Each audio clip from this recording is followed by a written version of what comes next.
Pinag-uusapan ngayon sa social media ang umano'y naging desisyon ni Maine Mendoza na pansamantala munang lumayo sa asawa nitong si Arjo Atayde dahil na din daw sa pangungulit nito sa kanya na muli siyang bigyan ng ikalawang pagkakataon upang magbago at maitama ang mga pagkakamaling nagawa. Ngayon nga ay pumutok ang balita sa ilang pahayagan na di umano'y ngayong araw daw ay pansamantala munang iiwan ni Maine Mendoza ang Itbulaga dahil nais daw nito ng mga ibang bansa muna nang sa gayon daw ay makapag-isip-isip ito kung bibigyan pa niya ng pagkakataon si Arjo o tuluyan na niya talagang bibitawan ang sinumpaang pagsasama ng wagas. Tila lubhang nasaktan nga daw si Maine sa mabigat na kasalanang nagawa ni Arjo. Ayon sa netizens, hindi daw talaga basta-basta makakapagpatawad agad si Min dahil ibang usapan daw talaga ang pangangaliwa at pagtataksil. Ayon sa ilang solid fans ni Min, tila kasama nitong lumabas ng bansa ang umano'y ex-boyfriend nitong si Alden Richards dahil nag-post din nitong nakaraang araw ang aktor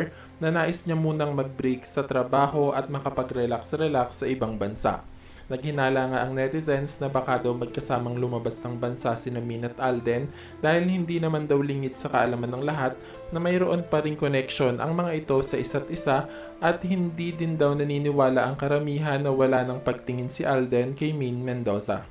Ngayon nga daw nahiwalay na sina Min at Arjo, tila gumagawa na daw ng paraan si Alden na maituloy ang naudlot nilang pag-iibigan ni Min. Wala naman daw masama kung muling ligawan ni Alden si Maine dahil una pa lang daw ay mahal na nila ang isa't isa at umeksena lang daw si Arjo sa buhay ng TV host. Samantala, nagbigay naman ng pahayag si Arjo sa desisyon ni Maine na pansamantala munang manirahan sa ibang bansa. Ayon sa aktor, naiintindihan at nirerespeto daw niya ang kagustuhan ni Maine dahil alam naman daw niya sa sarili niya na talagang walang kapatawaran ang nagawa niyang kasalanan.